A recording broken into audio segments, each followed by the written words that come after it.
तुम शर्माई हुई सी लगती। মান সম্মান থাকবে।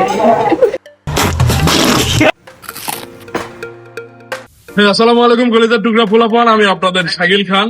বরাবর যে বাজার থেকে শুরু করি ভাচ্ছা বাজার, সেখান থেকে আমরা যাচ্ছি আজকে জয়পুরহাটের রাজপ্রাসাদে।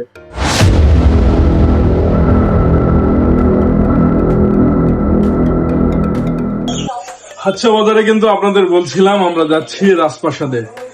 আসলে রাজপ্রাসাদে আসি নাই, আমরা এসেছি রানীর প্রাসাদে। তো রানীর প্রাসাদ বলতে নামটা তো দেখে বুঝতেই পারতেছেন, আমরা এসেছি কুইন প্যালেস। আসলে এই রানীর প্রাসাদের যে ওনার, এখানে কিন্তু কোনো ছেলে নয়, এই রানীর প্রাসাদের ওনার একজন মেয়ে, একজন রানী। প্যারি সমাজ গই। এই জন্যই কিন্তু এখানে নামটা দেওয়া হয়েছে কুইন প্লেস। তো জয়পুরহাটেও যে একটা রানীর প্রাসাদ আছে, আমি যদি আপনাদেরকে না দেখাইতাম হয়তো আপনারা দেখতে পাইতেন না।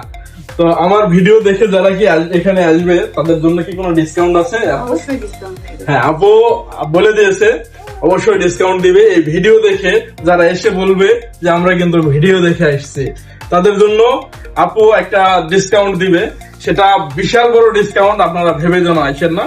তাদের পক্ষ থেকে যতটুকু দেওয়া সম্ভব তারা ততটুকুই করবে। এটার লোকেশনটা হচ্ছে জয়পুরহাটের বৈরাগীর মোড়ে, সামনে আছে ফ্রেন্ডস গার্ডেন। ফ্রেন্ডস গার্ডেনের অপোজিটে।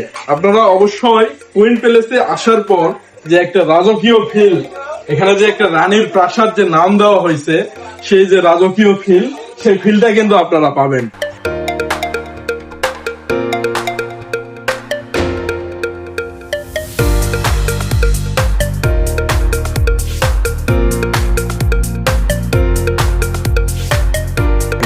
এখন খাবারের কি অবস্থা, খাবারেও সেই ফিলটা তারা দিছে কিনা আমরা অবশ্যই বাকি ভিডিওতে খাওয়ার পরে আপনাদেরকে জানাবো।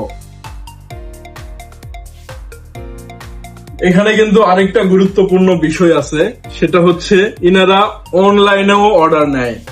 আপনারা যদি কেউ ঘরে বসে খাইতে চান তাহলে এই নাম্বার এখানে দেওয়া আছে, এই নাম্বারে যোগাযোগ করে অনলাইনে অর্ডার করেও কিন্তু খাইতে পারবেন। তো বকবক করতে করতে অবশেষে খাবার চলে আসলো। চলেন খাবার শেষ করে একটা অনেস্ট রিভিউ দেওয়ার চেষ্টা করব।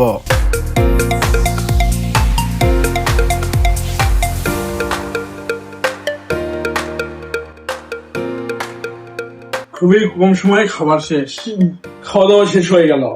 আপু হচ্ছে এখানকার ওনার, যেটা ভিডিওর প্রথমে আপনাদেরকে বলছি, ইনি সেই কুইন, ইনি এখানকার ওনার। তো খাওয়া দাওয়া শেষ হয়ে গেল, এনাকে পাশে বসে বলতে চাচ্ছি আসলে অনেক ভালো ছিল। আপনারা মনে করবেন ভাইয়া আপনি তো স্পন্সর ভিডিও করতেছেন, আপনি টাকা নিয়েছেন, আপনি তো ভালো বলবেন, কিন্তু আমাদেরকে যে খাবারটা এখানে তারা প্রোভাইড করছিল, সেই খাবারটা যদি কাস্টমার কেউ দেয়, আসলে আপনারা নিজেই বলবেন, জয়পুরহাটের যদি সেরা 5টা হোটেল থাকে, সেরা 5টা রেস্টুরেন্ট থাকে, সেরা 5টা চাইনিজ রেস্টুরেন্ট থাকে, তাহলে তাদের মধ্যে এটাও একটা ধরে নিতে পারেন। ভবিষ্যতে হয়তো 1 নম্বরে যাবে কিনা সেটা তাদের সবকিছু মেনটেনের উপর ডিপেন্ড করবে, কিন্তু আসলেই ভালো ছিল খাবারটা। যদি এইভাবেই তারা করতে থাকে তাহলে ভবিষ্যতে, তো বললামই, সেরা 5টা রেস্টুরেন্টের মধ্যে এটাও একটা যাবে ইনশাআল্লাহ। তো আপু কিছু বলবেন আপনি? हाय हाय इतना सुकून। আপুর কিছুই বলার নেই। তো আপুকে বলবো, আপনি যে খাবারগুলো আমাদেরকে দিচ্ছেন, যে শেফ রান্না করছে তাকেই কন্টিনিউ রাখার চেষ্টা করবেন, আর এইভাবে আপনি পরিবেশন করার চেষ্টা করবেন। মানে আমাদের সামনে ভালো করছেন, পরে আবার খারাপ করবেন, এরকম যেন না হয়। আর ভিডিও দেখে যারা আসবে তাদেরকে অবশ্যই একটু ডিসকাউন্ট দেওয়ার চেষ্টা করবেন। ওকে, ভালো থাকবেন, সুস্থ থাকবেন। যদি বেঁচে থাকি আবারও নতুন কোনো ভিডিওতে দেখা হবে। আল্লাহ হাফেজ।